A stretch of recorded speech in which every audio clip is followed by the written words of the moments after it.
जय श्री माता जी। सभी सहयोगी भाई बहनों का आज के ध्यान सत्र में हम स्वागत करते हैं।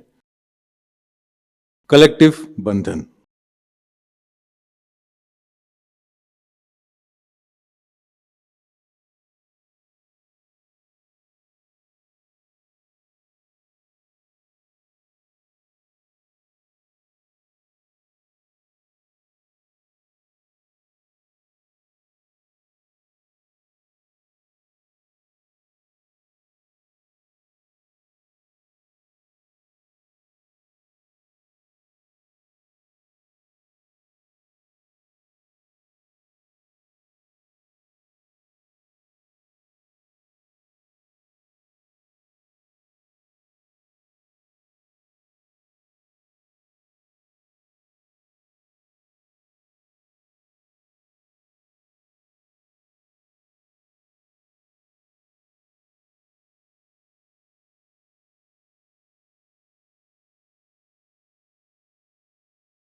तीन महामंत्र, उसके पश्चात श्री गणेश मंत्र।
परम पूज्य श्री माता जी कृपावंत होकर हमें ध्यान में संतुलन प्रदान कीजिए।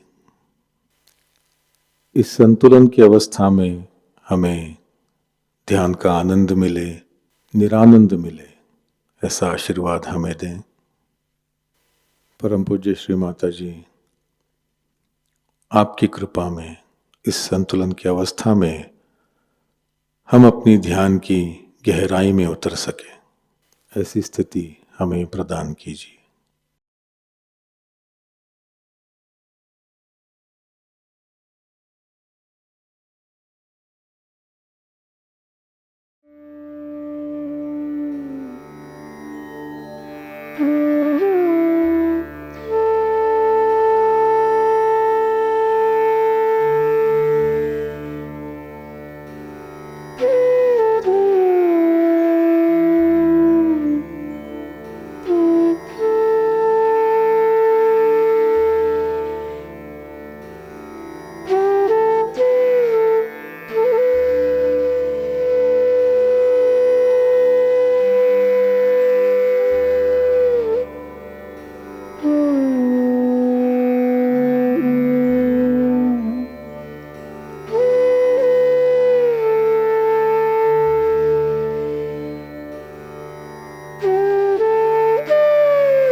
इसी ध्यान की अवस्था में हम परम पूज्य श्री माता जी की अमृतवाणी आत्मसात करेंगे।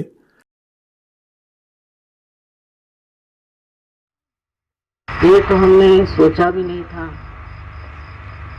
इस नागौर में 25 साल बाद इतने सहज योगी एकत्रित हुए।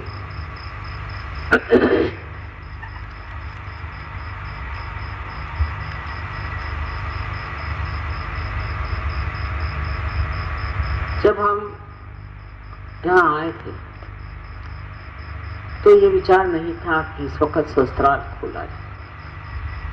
सोच रहे थे कि अभी देखा जाए मनुष्य की क्या स्थिति। मनुष्य अभी भी उस स्थिति पे नहीं पहुंचा जहाँ वो आत्म साक्षात्कार को समझ सके। हालांकि इस देश में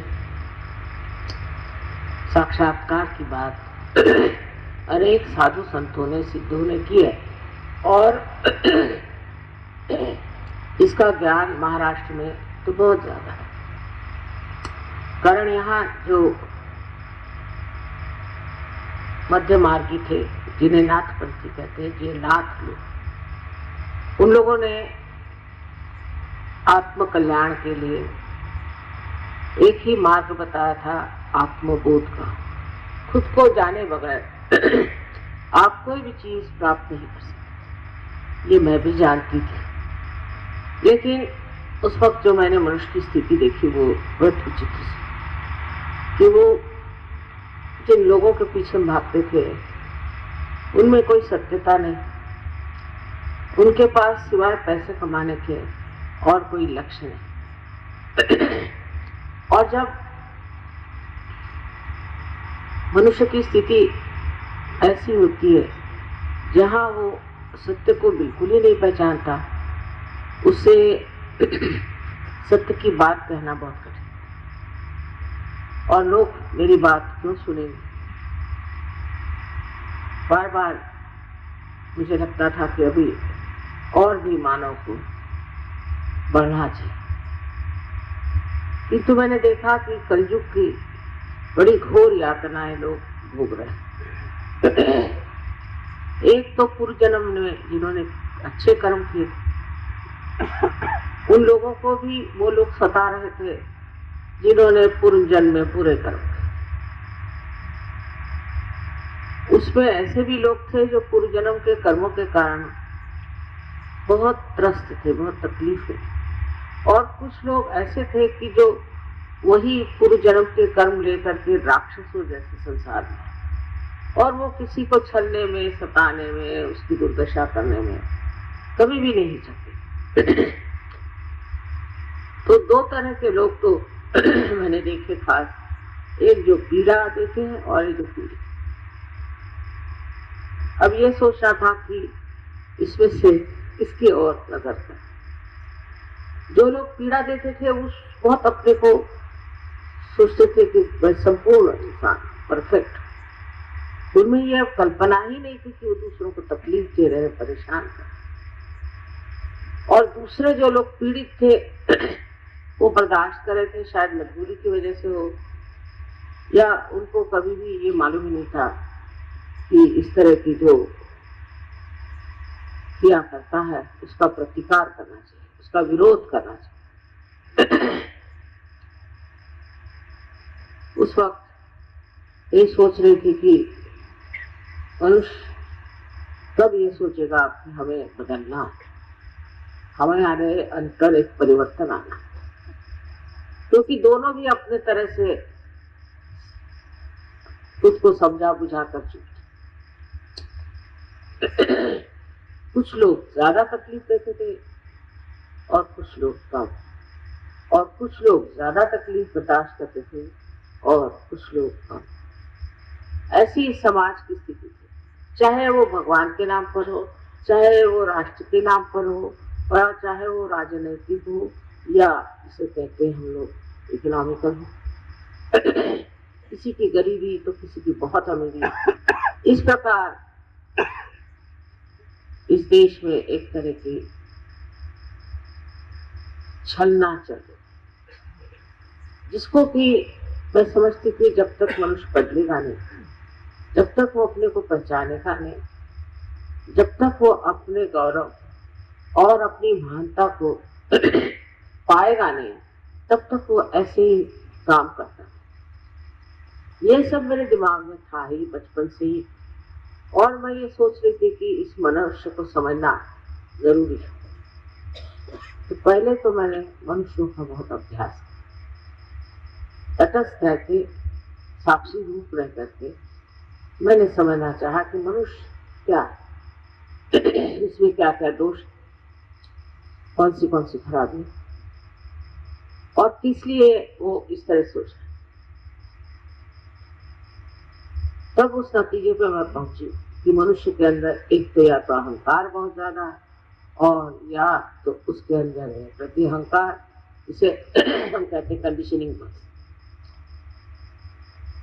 और इन दोनों की वजह से उसके अंदर संतुलन नहीं, बैलेंस नहीं। जब तक संतुलन नहीं आएगा तो कुंडलिनी उठेगी कैसे, ये भी एक बड़ा भारी प्रश्न। लेकिन जब मैं यहाँ नारगोल में आई तो वो कुछ विचित्र कारणों के कारण एक बहुत दुष्ट राक्षस यहाँ पर एक अपना शिविर लगाया गया, और उसने हमारे पति से तय करके कहा कि उनको जरूर भेजिए, उनको जरूर भेजिए। मुझे वो आदमी जरा भी पसंद, तो भी पति के कहने से मैं आई, और जिस बंगले में अभी रह रही शायद उसी में वास्तव में वहीं रहे। उससे पहले दिन की बात है कि मैं जब एक पेड़ के नीचे बैठे देख रही थी उनका तमाशा, तो मैं हैरान हो गई। ये महाशय सबको मंत्रित करके मेस्मराइज करे। कोई लोग चीख रहे थे, कोई लोग कुत्ते जैसे भौंक रहे थे, तो कोई जो है शेर जैसे बड़े दहाड़ रहे थे। मेरी समझ में आ गया कि इनकी पूर्व योनियों में ले जा रहा है और इनके जो कुछ भी सुप्त चेतन है, जिसे हम कहते हैं सबकॉन्शियस माइंड, उसको जगाना। तब मैं घबरा गई। मैंने ऐसे बहुत झूठे लोगों को भी पहले देखा था। ये करते क्या है, ये तो पता होना चाहिए ना कि ये करते क्या है, किस तरह से क्या धंधा करते हैं। और इन सबको मैंने एक चीज से देखा कि ये बड़े भयभीत लोग, इनके साथ बंदूकें रहती थी, इनके साथ इनके गार्ड्स रहते थे। मैंने सोचा कि अगर ये कोई परमात्मा का कार्य करते हैं तो उन्हें इन सब चीजों की जरूरत है। और बेतहाशा पैसा लूटे, करोड़ों में इन्होंने पैसे लूटे लोगों से, झूठ बोले। तो ये तो दो बातें मेरी नजर में आई और मैंने सोचा ये तो कलयुग की ही महिमा है कि ऐसे दुष्ट लोग अब भी पनप रहे हैं। तब इसका इलाज यही है कि मनुष्य की जो चेतना है जागृत हो, उसके अंदर सुबुद्धि आए और वो समझ ले कि ये सब गलत चीज है और ये सब करने से कोई लाभ नहीं। इसलिए मैंने ये देखा कि जिस समाज में मैं रहती थी उस समाज में लोग हर मिनट ऐसा काम करते थे इससे उनका नाश हो, जैसे शराब पीना, औरतों के पीछे भागना और तरह तरह की चीजें, और बहुत ही ज्यादा पैसे का लगाव उन लोगों को। और बात करते वक्त वो लगता नहीं था कि वो नेचुरल बात करे, कुछ अजीब सा बन ठन के ड्रामा करके बात करते। मैं सोचती थी मनुष्य को क्या हो गया, ऐसे क्यों गुलामी में फंसा हुआ है और इस तरह के गलत काम कर। लेकिन मैं किससे करती, मैं तो बिल्कुल अकेली। उस वक्त जब हम यहाँ आए तो यही मेरी एक उलझन थी कि क्या किया।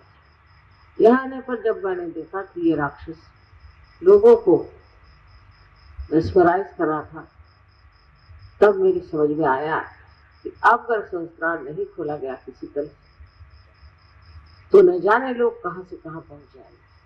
और इनके जो असर है, इससे जो साधक है, जो परमात्मा को खोज रहे हैं, सत्य को खोज रहे हैं, न जाने कहां जाकर पहुंचे। तब जब देखने के बाद दूसरे दिन सवेरे मैं रात भर वहीं समुद्र के किनारे रही, अकेली थी, बड़ा अच्छा लगा, कोई कुछ कहने वाला नहीं। और तब मैंने ध्यान में जाकर अपने अंदर देखा और सोचा अब शस्त्रार्थ खोला। और जैसे मैंने इच्छा की जब शस्त्रार्थ का ब्रह्मरंध्र खुल जाए, ये इच्छा करते ही कुंडलिनी को मैं अपने अंदर देखती क्या हो कि जैसे टेलीस्कोप होता है उस तरह से वो खट खट खट खट टूटती हुई चुप चली। उसका रंग ऐसा था जैसे ये जितने भी यहाँ पर आपने दिए लगाए हुए हैं, इन सब दियों का रंग मिला लीजिए इस तरह, जैसे कि जब लोहा तपता है तो उसका रंग। और तब मैंने देखा कि उसके अंदर उस कुंडलिनी का जो बाहर का यंत्र था उस तरह से टूटता गया। हर एक चक्र पे खट खट आवाज आई और कुंडलिनी में जाकर और ब्रह्मरंध्र को छेद दिया। सो मेरे छेदने की तो कोई बात नहीं थी, लेकिन मैंने देखा कि विश्व में अब बहुत आसान हो जाए। और उस वक्त मुझे ऐसे लगा कि ऊपर से जो कुछ भी शक्ति थी वो मेरे अंदर पूरी तरह से एक ठंडी हवा जैसे चारों तरफ से आती। तब मैं समझ गई कि अब कार्य को शुरू करने में हर्ज, क्योंकि जो उलझन थी खत्म हो गई और निश्चिंत, बिल्कुल निश्चित होकर के मैंने सोचा कि अब समय आ गया। आखिर होना क्या, ज्यादा से ज्यादा लोग मारेंगे, पीटेंगे, ज्यादा से ज्यादा हंसेंगे, मजाक करेंगे, और उससे आगे हो सकता तो मार डाले। इसमें डरने कोई बात ही नहीं, ये तो करना ही है, इसी कार्य के लिए हम आए हैं संसार। क्योंकि सामूहिक चेतना करना, कलेक्टिव कॉन्शियसनेस को जगाना, मैंने सोचा कि जब तक लोग आत्म साक्षात्कार को प्राप्त नहीं करते, अपने को नहीं जानते, तब तक के कार्य असंभव। और सब दुनिया भर की चीजें कर लो, उसे कोई फायदा नहीं। इसलिए इस कार्य को मैंने सबसे पहले एक काफी बूढ़ी स्त्री थी, क्योंकि हमें बहुत मानती थी, वो पारा, तब मुझे संतोष हो। मैंने कहा चलो एक तो पार हुए। इस कलयुग में किसी को पार करना कोई आसान है। जब एक पार हुई तब मुझे लगा कि हो सकता है कि और बहुत से पार हो जाए। पर सामूहिक चेतना के लिए चेतना देना तो बहुत आसान था, एक इंसान को पार कराना बहुत आसान था, एक आदमी को ठीक करना बहुत आसान था, पर कलेक्टिवली सामूहिक में ये कार्य करने चाहिए।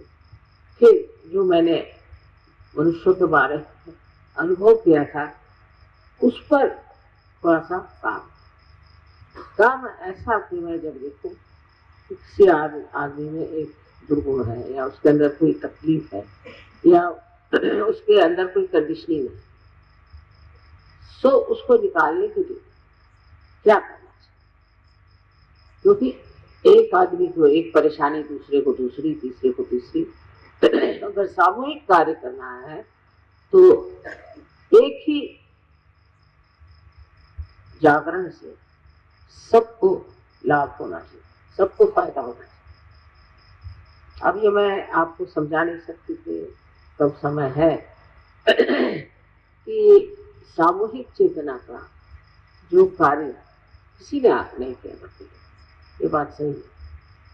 वो मैंने बहुत ध्यान धारणा से प्राप्त, अपनी कुंडलिनी को चारों तरफ घुमा के, अपने कुंडलिनी को बार बार लोगों पर उसका असर डालते, और बिल्कुल इस मामले में कोई भी नहीं जानता मेरे अंदर क्या शक्तियां हैं, मैं कौन हूँ, कोई जानता। हमारे घर में भी कोई नहीं जानता, और ससुराल में भी कोई नहीं जानता था, मैके में भी कोई नहीं जानता। और मैंने कभी किसी से बताया, क्योंकि बताने से भी खोपड़ी में जाना तो आसान चीज है। इंसान की खोपड़ी ऐसी मैंने देखी, इसमें तो कोई भी विचार घुसना बहुत मुश्किल। सब अपने को घमंड में बैठे हुए, सब अपने दूसरे को समझ रहे हैं। अब इनको कौन बता। जैसे कबीर ने कहा, कैसे समझाऊं सब जगह। मुझे तो लगा अंधा नहीं है, पर अज्ञानी हो, एकदम अज्ञान का भंडार, और ये इतना सूक्ष्म ज्ञान इनको कैसे दिया जाए। लेकिन कुंडलिनी उस लेडी की, उस देवी की जब जागृत हुई, तो मैंने देखा कि उसके अंदर एक सूक्ष्म शक्ति आ गई, और वो उस सूक्ष्म शक्ति से मुझे समझ में आया। उसके बाद 12 आदमी पार, और पार होने के बाद हैरान हुए, क्योंकि आंखों में एकदम चमक आ गई, और वो देखने लगे सब चीज। एक अजीबोगरीब संवेदना उनके अंदर आई, जिससे वो महसूस कर रहे हैं। पर शुरुआत के 12 लोगों के हर एक चक्र पर मैंने अलग अलग काम, क्योंकि जो नींव में चीज पड़ती है वो मजबूत होती है। उसकी मजबूती करने के लिए काफी मेहनत करनी, क्योंकि हालांकि उनकी कुंडली जागृत हो गई थी, पर आप जानते हैं कि कुंडली के जागृत करने के बाद भी उसको ठीक दशा में ले जाने के लिए ध्यान धारणा आदि करनी, और उसको बिठाना पड़ता। तो 12 आदमियों पर मैंने बहुत मेहनत की, और उस मेहनत के फलस्वरूप ये जरूर मैंने जान दिया कि अगर ये 12 आदमियों की 12 प्रकृतियां, और इनको साथ में बिठाते ही साथ किस तरह से कहना चाहिए कि आत्मा की जो प्रकाश शक्ति है, उसको किस तरह से संगठित करना चाहिए, उसको किस तरह से, जैसे कि सुई में हम फूल पिरोते हैं, तो वो समग्रता किस तरह से हमें, इन 12 आदमियों की अलग अलग प्रकृतियों को इस तरह से एक सूत्र में बांधा। और जब उनकी जागृति हो गई तब मैंने देखा कि उनके अंदर, सबके अंदर एक सूत्रता बनती जाए, धीरे धीरे बनती। थोड़ी बहुत मेहनत भी करनी पड़ी मुझे, लेकिन किसी को बताने के लिए, जनता जनार्दन को बताने के लिए मैंने सोचा अभी उसके लिए आसान नहीं, लोगों को समझ में बात नहीं। फिर कावजी जहांगीर हॉल में एक प्रोग्राम का आयोजन, वहां मैंने पहले बताया कि कितने राक्षस आए, कितने राक्षसी आए, ये लोग क्या करेंगे। तो सब घबरा कहने लगे कि जब ऐसे माता जी बात करेंगी तो इनको कोई भी मदद करते जाए। तो सबने कहा, मुझसे बताया कि ऐसी बातें आप मत करिए, नहीं तो बड़ी मुश्किल हो जाएगी। मैंने कहा अभी तक तो मुझे मारने वाला कोई पैदा नहीं, और आप लोग निश्चिंत रहे।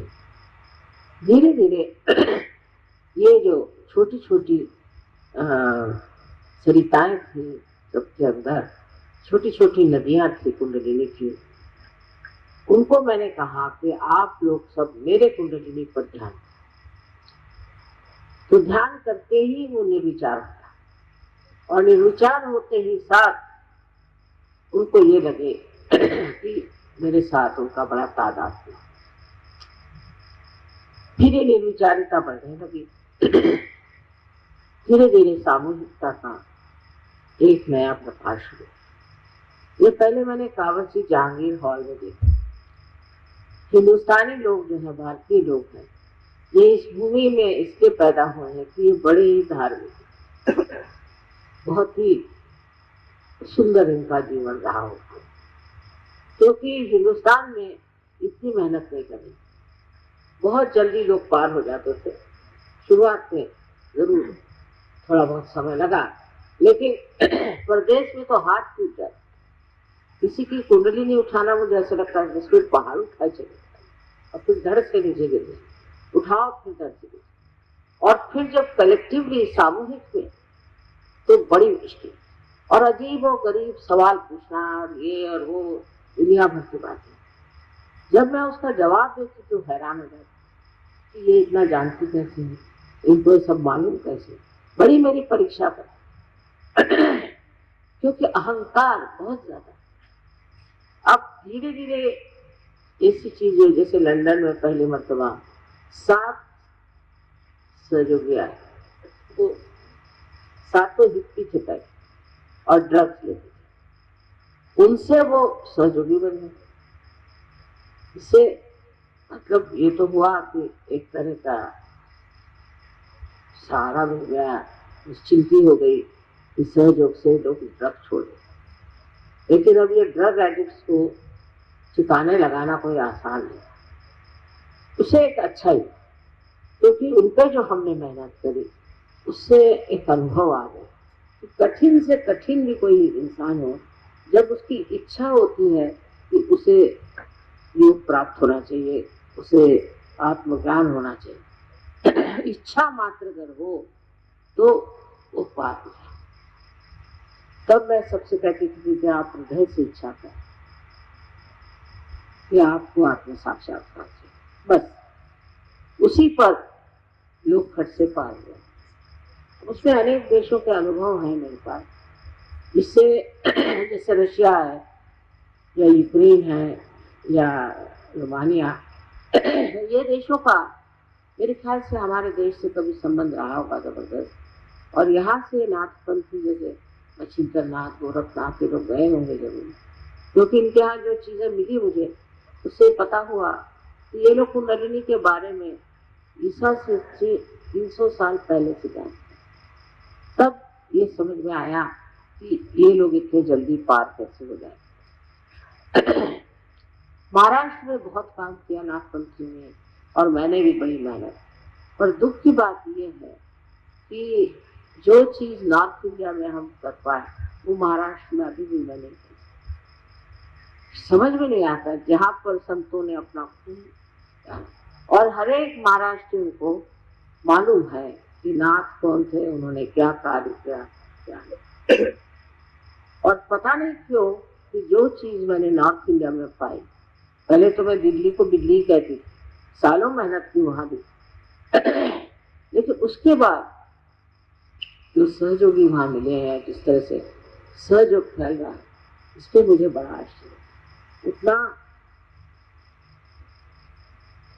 प्रवाह देख करके यह आश्चर्य होता है कि जहां पर इतना संत साधुओं ने काम किया है, इतनी मेहनत की है, और बचपन से हम लोग यही सीखते आए, पढ़ते आए, यहाँ पर सब लोग यही बातें करते थे, उस महाराष्ट्र में सहयोग उतना गहरा नहीं बैठा जैसा कि नॉर्थ में बैठा। इसका क्या कारण हो सकता है?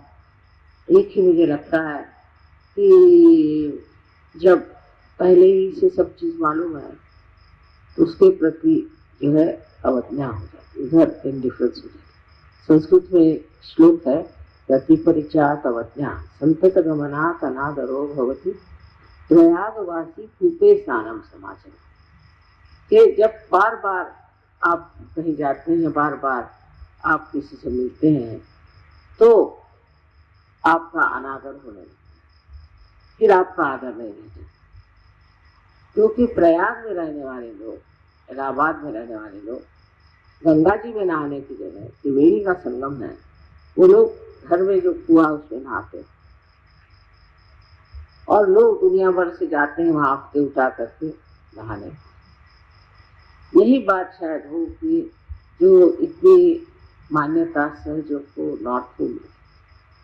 यहाँ भी ऐसा नहीं कि यहाँ सहयोगी नहीं, महाराष्ट्र में भी बहुत सहयोगी हैं और बहुत कार्यान्वित भी हैं, पर सहयोग के प्रति जो समर्पण चाहिए वो मैंने तो कमी देखा, पता नहीं शायद बढ़ेगा। समर्पण का मतलब है कि हमें सहयोगी पद जो मिला है, उस सहयोगी पद को हम किस तरह से इस्तेमाल, वो सिर्फ हम अपने लाभ के लिए, अपनी तकलीफ के लिए, अपने ही परिवार के लिए सोचते हैं या सारे संसार के लिए सोचते हैं? ये कुछ समझ में नहीं आता कि महाराष्ट्र की जो संस्कृति है और जो महाराष्ट्र के धर्म की इतनी गहन छाप, उस महाराष्ट्र में सहयोग इतना नहीं बना। और गुजरात में जहाँ नारगोल में हमने ब्रह्मरंध्र खोला, वहां तो बहुत ही था। गुजरात के लोग तो बड़ी समझ में नहीं आते, बहुत मेहनत की, गुजरात भी गए, पर सबसे ज्यादा महाराष्ट्र में मेहनत की, क्योंकि आज यहाँ महाराष्ट्र लोग बहुत हैं। मुझे कहना यह है कि सहयोग को बढ़ाने के लिए सबसे पहले आप ध्यान धारणा करें और गहरे, जब गहरे आप उतर जाते हैं तब आपको लगता है कि मैं ही क्यों इसका मजा उठाऊं और लोग भी इसका मजा उठाएं। और जब ये भावना अंदर आती तो सहयोग फैलता है, और उसके बाद मनुष्य जो है अपने जीवन में यही सोचता है कि दूसरों को सुख देना, दूसरों को आनंद देना, इससे बढ़ के और कोई चीज, और सब चीजों को भूल जाता। ये जब होता है तब सहयोग बढ़ता है। रात दिन वही चिंतन, रात दिन वही सोचना, इसमें मजा आता है। आज यहाँ देखकर मैं बहुत खुश हुई कि सारे दुनिया से यहाँ लोग आए।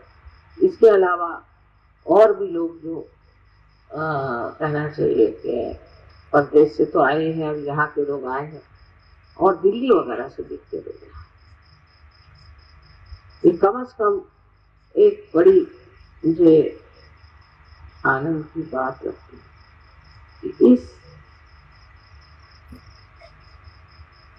कठिन जगह आप लोग कैसे सब पहुंचे। ये तो प्रेम की महती है, और ये सिर्फ प्रेम में आप लोग, ये बहुत बड़ी चीज है। लेकिन इसमें बस फर्क ये है कि जिस तरह से सहयोग, अब देखिए कोल्हापुर में कितनी मेहनत की, कोल्हापुर में बहुत मेहनत की, लेकिन कोल्हापुर में सहयोग बहुत कम। आश्चर्य की बात, ऐसा क्यों होता है? उन्होंने कहा पंढरपुर में 800 सहयोगी, पर ऐसा बाहर नहीं। गाजियाबाद में जाओ तो 15,000, फिर आप और फरीदाबाद में जाओ तो 16, आप हरियाणा में जाओ तो वहाँ 25,000, तो हजारों की बात है। और महाराष्ट्र में है कि 800 आदमी यहाँ है, 500 आदमी वहाँ है, 700 आदमी। इसका कारण क्या है मैं आज तक नहीं समझ पाई।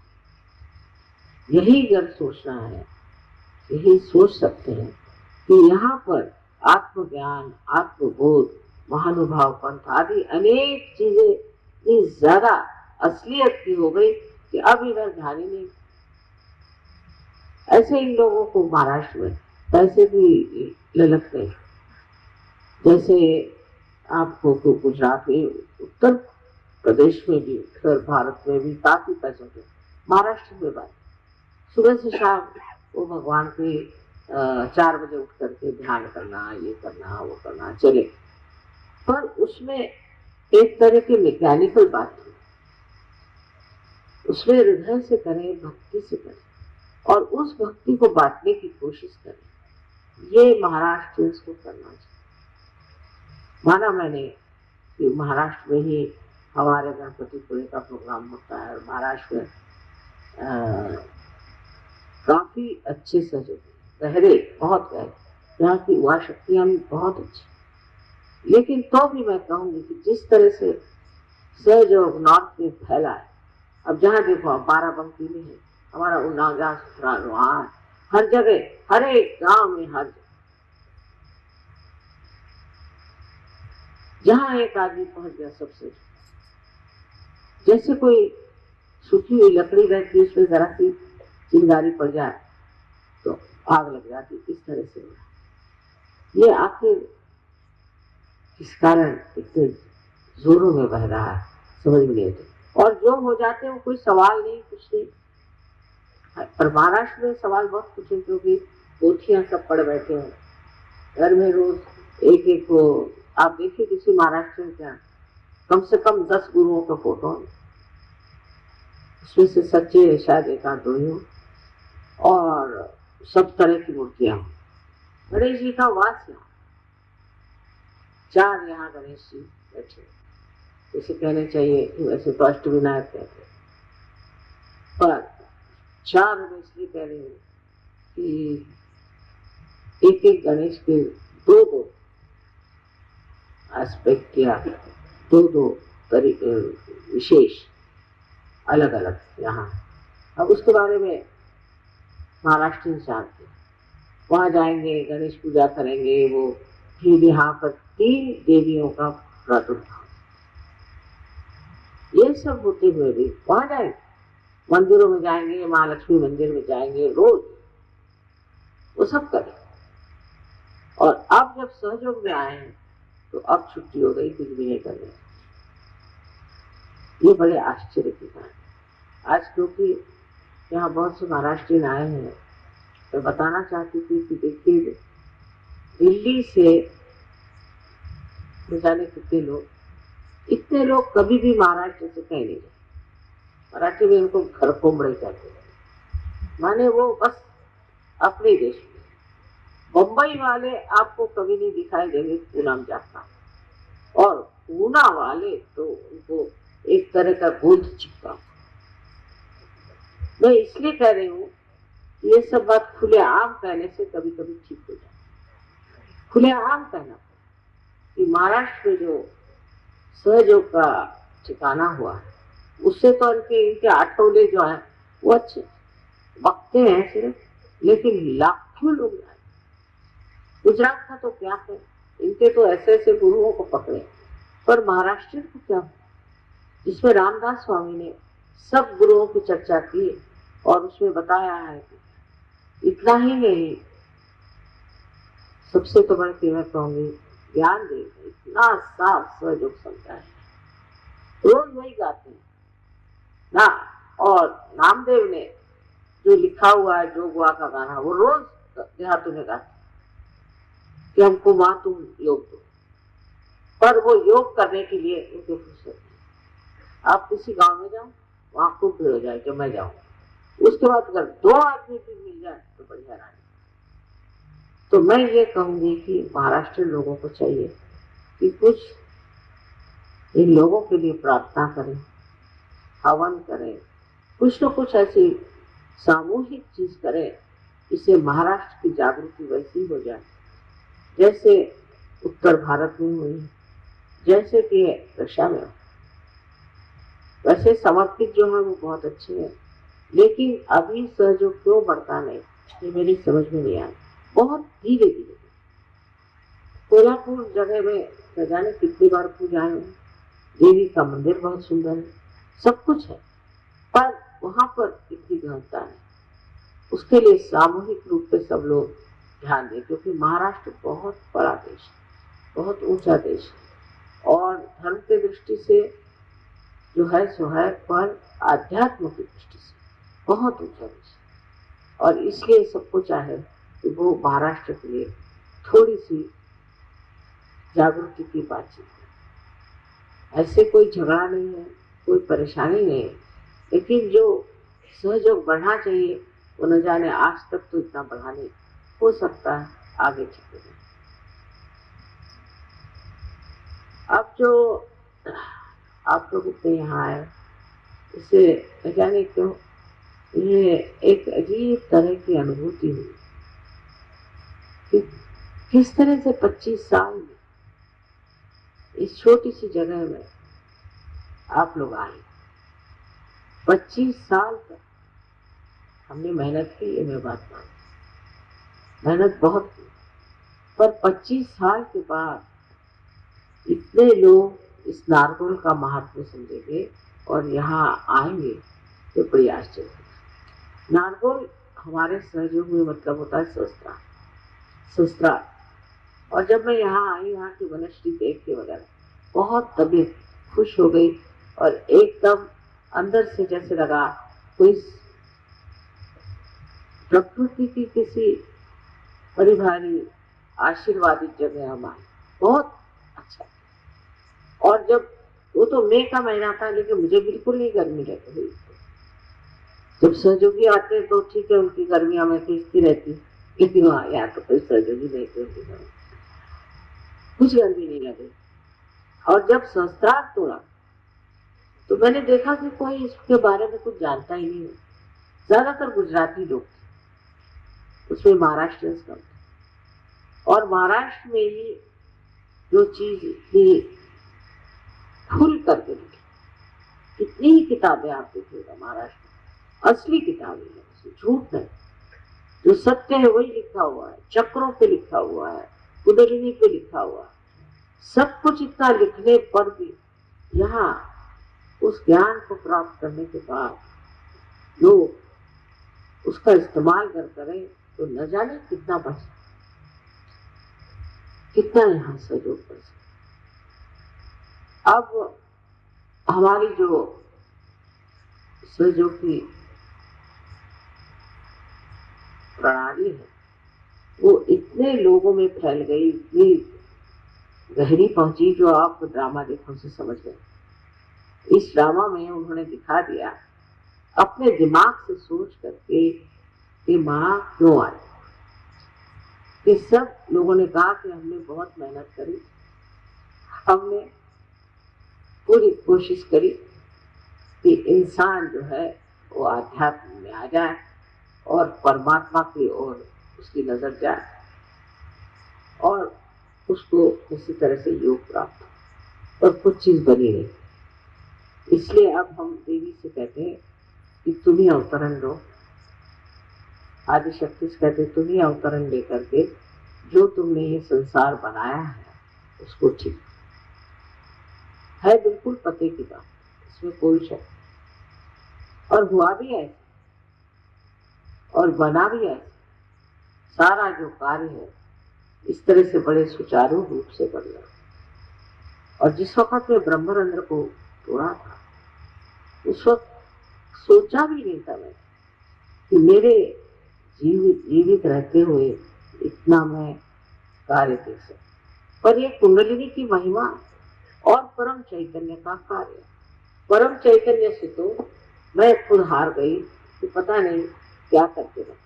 हालांकि मेरी शक्ति है, लेकिन ये परम चैतन्य आप देख रहे हैं तरह तरह के फोटोग्राफ्स मेरे बना रहे हैं, तरह तरह के चमत्कार दिखा रहे हैं, 50 तरह के चमत्कार। जैसे मेक्सिको में एक स्त्री थी, वो यूएन में काम करती थी, न्यूयॉर्क में, वहाँ मुलाकात हुई थी, उसके बाद वो पार भी हो गई और वो मेक्सिको चली, वहाँ नौकरी मिल गई यूएन में। से चिट्ठी लिखी कि मेरे लड़के की तबीयत बहुत खराब हो गई है, छोटा लड़का है, उम्र में बहुत छोटा है, और ये बीमारी हमारे खानदान में होती है जब लोग बिल्कुल बुढ़े हो जाते हैं, और इस बच्चे को इतनी छोटी उम्र में हो गई और अब ये बच नहीं सकता, इसके लिए माँ मैं क्या करूँ, मैं उसे ले आऊँ। 3 चिट्ठियाँ उन्होंने, ये परम चैतन्य की बात बता। और चौथी चिट्ठी में उसने लिखा कि लड़का अपने आप से ठीक हो, वो हार्वर्ड यूनिवर्सिटी पर एकदम ठीक हो गया, उसकी बीमारी एकदम ठीक हो गई। डॉक्टर किया क्या तुमने, वो कैसे ठीक हो? तो ये परम चैतन्य जो है, इससे बढ़ के कोई डॉक्टर भी नहीं, और जिस तरह से ये काम करते हैं एक कमाल है। तो अब किसी ने पूछा कि ये गणेश जी दूध पी रहे, ये क्या है? ये मैंने कहा भाई ये परम चैतन्य के युग में आ गए और कार्य करने चाहिए। अब ये जो करे सो काम, गणेश जी को दूध पिलाएंगे, वो शिव जी को दूध पिलाएंगे, इसको कुछ कह सकते हैं? कौन सी बात जो है वो परम चैतन्य नहीं कर सकते? हर तरह का वो काम करते हैं।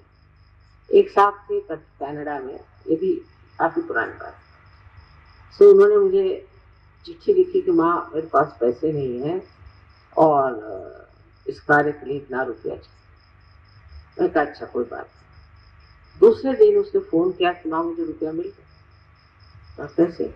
मैंने ड्रॉर खोला तो उसमें रुपया रखा।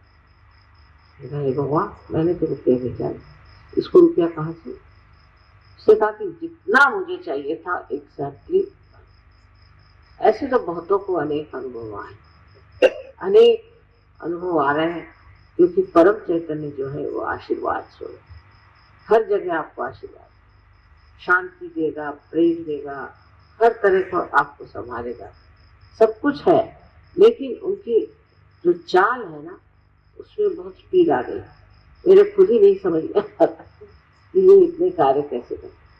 अमेरिका जैसी जगह जहाँ के लोगों को बिल्कुल भी कहना चाहिए सूझबूझ ही नहीं है अध्यात्म। इस टाइम अमेरिका में इतना बड़ा प्रोग्राम हुआ, इतने बड़े हॉल में लोगों को बैठने की जगह नहीं थी, और 5 मिनट में सब लोग पार होता, 5 मिनट। वही फिर लॉस एंजलिस में मैं हैरान हूँ, ये लोग इतने मूर्ख हैं, इनके साथ ऐसे कैसे 5 मिनट। फिर कनाडा गए, वहीं भी 5 मिनट, उससे आगे गए, वहां भी 5 मिनट। कुछ समझ में आए नहीं क्या होता। तो परम चैतन्य की कृतियां भी इतनी बढ़ गई हैं, इतने तरह तरह की हो गई है कि कोई समझ नहीं सकता क्या बात है, और ये किस तरह से घटित होता है। और कोई मुझसे पूछे तो मैं तो मुझे अब किसी ने मेरा फोटो दिया कि मैं चाहती हूँ कि जिस तरह से माँ के बारे में कहा जाता है कि उनके चरणों में चांद और सर पे सूरज, वैसा फोटो मुझे। और वाकई में ऐसा फोटो आप लोग जिस चीज की इच्छा करें वो हो जाए। इसको क्या कहना चाहिए? इस परम चैतन्य की अपनी शक्ति जो है इतनी सुचारू रूप से चलती है और इस कदर जानती है, हर एक की तकलीफ परेशानियां बड़े प्यार से दुलार से उसको ठीक है। इस परम चैतन्य की जो गति है, आज तक तो आपने आदि शक्ति की पूजा की है, उसी वक्त आपने उस परम शक्ति की भी, इसे की परम चैतन्य कहते हैं, रूह कहते हैं इसकी पूजा। यहाँ पर जब मैं आए तो मैंने उसी का प्रादुर्भाव सब जगह देखा और सोचा कि यहाँ कुछ न कुछ देवी ने आशीर्वाद दिया हुआ पहले ही।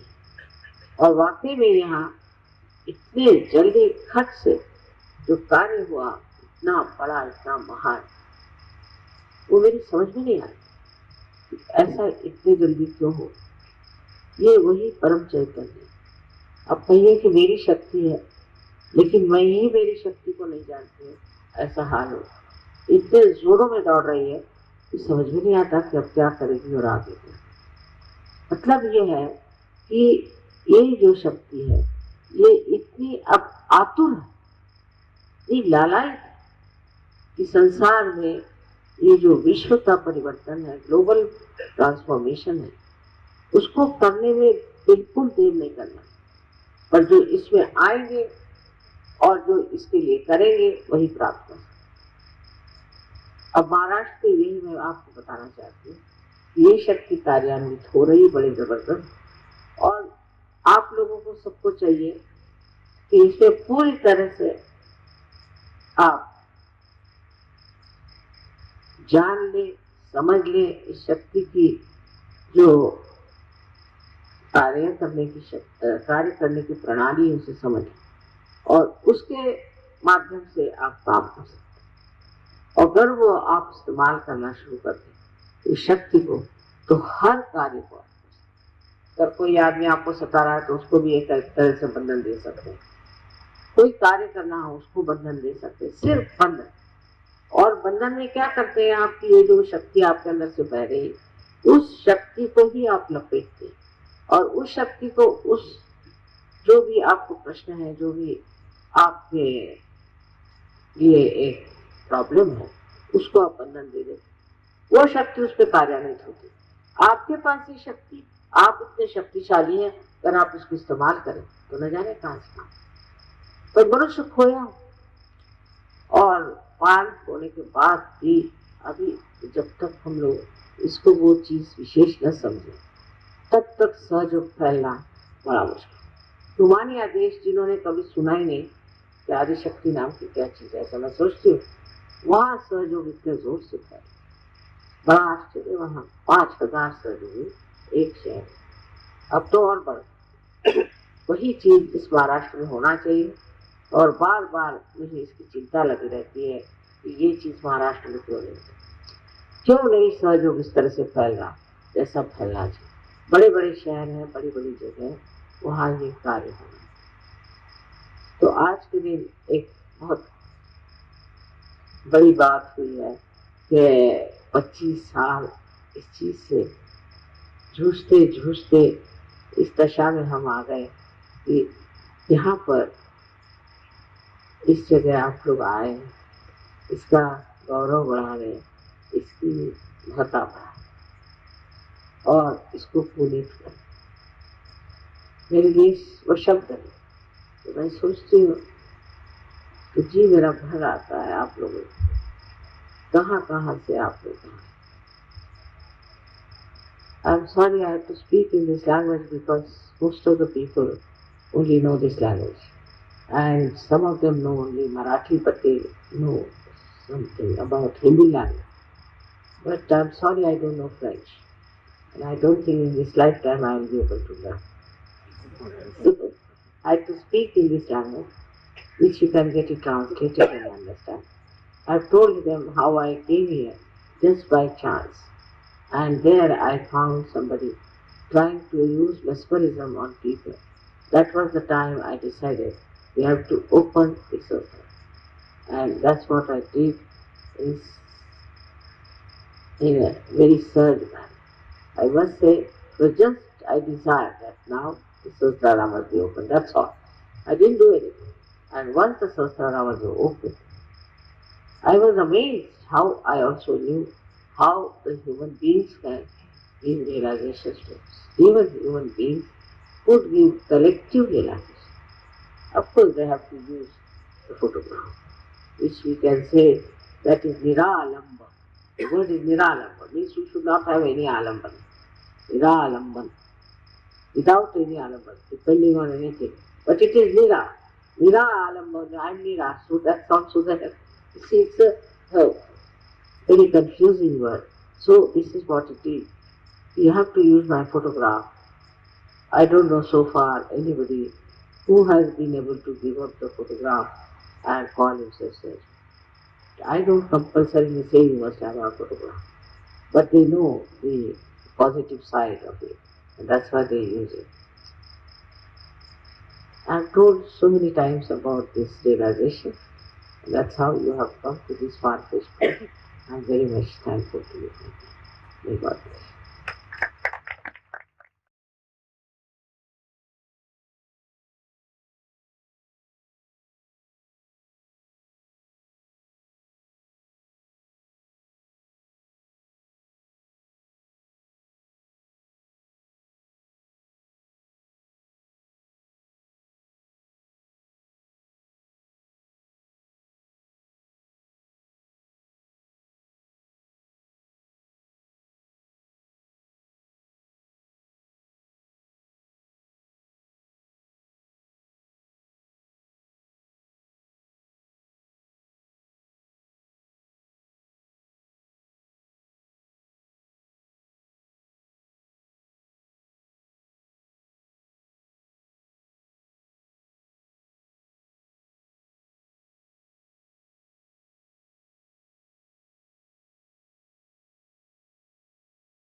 जय श्री माता जी। परम पूज्य श्री माता जी, कृपावंत होकर आप हमें निर्लिप्त साक्षी बनाइए। परम पूज्य श्री माता जी, कृपावंत होकर आप हमें ऐसी स्थिति प्रदान करें जिससे हम आपकी लीला को देख सकें। जो भी घटित हो रहा है उसको साक्षी भाव, निर्लिप्त साक्षी भाव से देख सके। परम पूज्य श्री माता जी, हमसे जो भी कार्य हो, जो भी कर्म हो, वो सब हम आपके पावन चरणों में रख सके, पूर्णतः समर्पित होकर रख सकें, ऐसी स्थिति हमें प्रदान करें।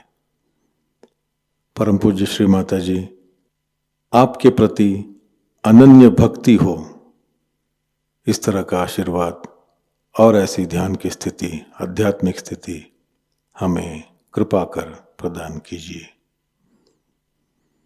श्री माता जी, आपके पावन चरणों में हमारे कोटि कोटि प्रणाम। कलेक्टिव बंधन।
आज का ध्यान केंद्र यहीं पर संपन्न होता है। जुड़े रहने के लिए बहुत बहुत धन्यवाद। जय श्री माता जी।